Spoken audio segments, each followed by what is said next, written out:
This week there's been a really interesting discussion around the Americanisation of Harry's accent. So here's Harry from 7 years ago and before he moved to the US talking about his relationship with Meghan. We met once and then twice back to back, 2 dates in London last July, beginning of July, and then it was, I think, about 3, maybe 4 weeks later that I managed to persuade her to come and join me in Botswana. And here's a recent clip that has people noting a slight Californian twang. All right, screw it, let's go. Let's do it. Dude, it's enormous. Is that your name? Does that say Jelly Roll? No.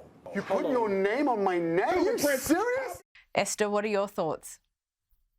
Yeah, I mean, it's not surprising that he's sort of mirrored the accent of the basically predominant population of where he is. I mean, I do think it's interesting. I think it actually, many people don't know that it probably stems from his princely training. And what I mean by that is, you know, when the princes were young and they were raised to kind of prep them for diplomatic duties and meeting foreign dignitaries and all the rest of the things that come with being a royal member of the royal family, they're often taught to mirror the person that they're meeting, not just in terms of posture, but usually in terms of tone, accent. And these are these kind of slight subtleties that really kind of make the person that you're being introduced to, though you're speaking to, feel at ease. And I suspect that's something that's going on here.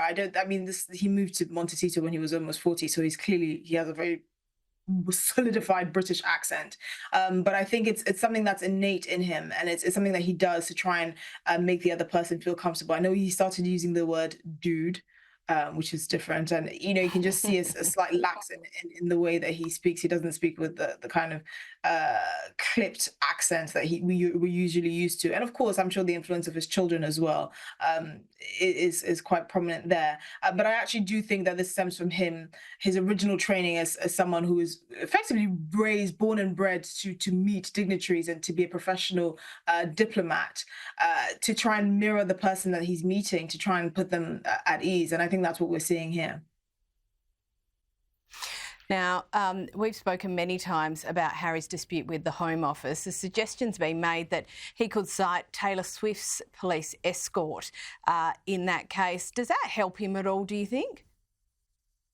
Well, I don't think it would help him. I mean, the case he's making is the fact that Taylor Swift's got a one-off police escort is highlighting the inconsistencies around how police protection is being applied. However, the problem is, first of all, it was actually quite frowned upon by the British public. We now know the details of how Taylor Swift got that police escort. Apparently, it was her mother who insisted on her getting it after receiving terrorist threats from her concert in Vienna, Austria, which was subsequently cancelled. And this was, I believe, only about a week before she was due to come to London. So her mother seemed, you know, quite paranoid, and she wanted that police escort.